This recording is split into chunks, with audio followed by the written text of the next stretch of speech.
خویندو او ورونو ته سلامونه وړاندې کوم. سلګۍ خور چې په افغانستان کې عمومي اول نمره راغلې ده.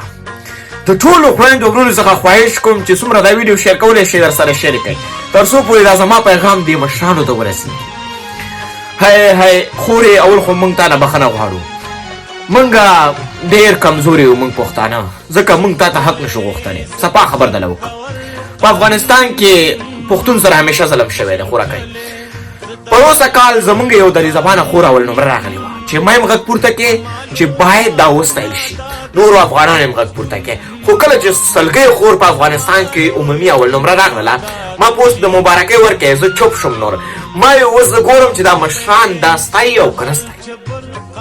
هماغه وشوه چې څه نه ډارېدلم، ځکه چې هماغه وشول چې پښتون سره بیا ظلم وشو.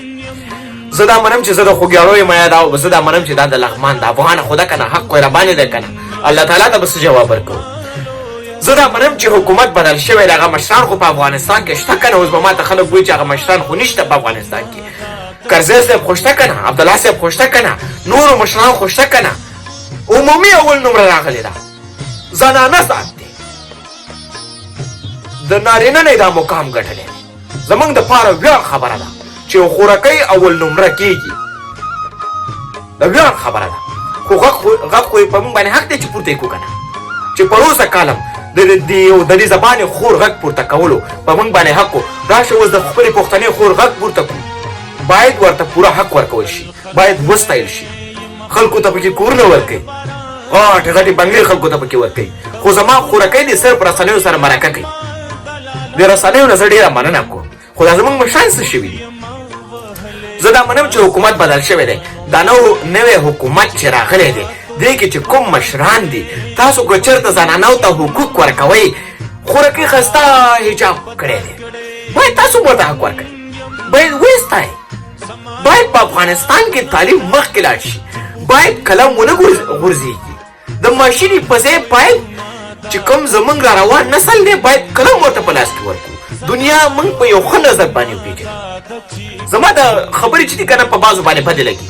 زه د چا خلاف نه یم، چې کوم کس غلط کار کوي زه یې پوره خلاف یم. خورکۍ د په موږ باندې حق دی. ګورئ راځئ موږ یو شو افغانستان ته د زړه نه کار وکړو. که مسافرونه دي خپل حق وغواړئ، خپل حق دپاره غږ اوچت کړئ. افغانانو باندې خو زړه درتي غږ خو اوچتولی شئ که نه. دا خو مخکینۍ زمانه نه ده چې افغانان به بېګناه شهیدانېدل، ویشتل کېدل به په چادریو کې به زموږ خویندې وي، تعلیم به یې کولو، ویشتل کېدل به.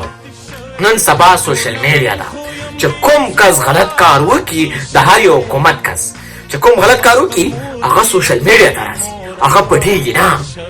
اوس چې کوم حکومت دی باید هر یو افغان ته پوره حق ورکړي. که چېرته دو د افغانانو زړونه ګټي، که چېرته دو غواړي چې افغانستان جوړ کړي. چې کوم مشران زما ویډیو ګوري، اول زه مسلم یار صاحب نه خواهش کوم، مسلم یار صاحب زر تر زره باید چې کوم د زموږ سلګۍ خورکۍ ده تا ته مې دا پیغام در رسېږي، باید دا وستایي. او چې کوم زموږ نور مشران دي که نه هغو ته زما غږ رسېږي باید دا وستایي. نور زه نه یم خبر. دا نور چې کوم زموږ مشران و ډاکټر عبدالله یادوم، دا پرېږده چې ښځو سره کښېني، ښځو سره کښېني. موږ به څه وکړو؟ دا زموږ مشران وه. یو کس و ما نه نوم هېر شو یار، ظاهرېوال دی که چې یو هغه ستایلی ښه کار دې کړی، مننه درنه کوم، کور دې ودان. دغسې ما در باندې نه و کم کړی، اوس دې ښه کار کړی، کور دې ودان، ژوندی اوسې.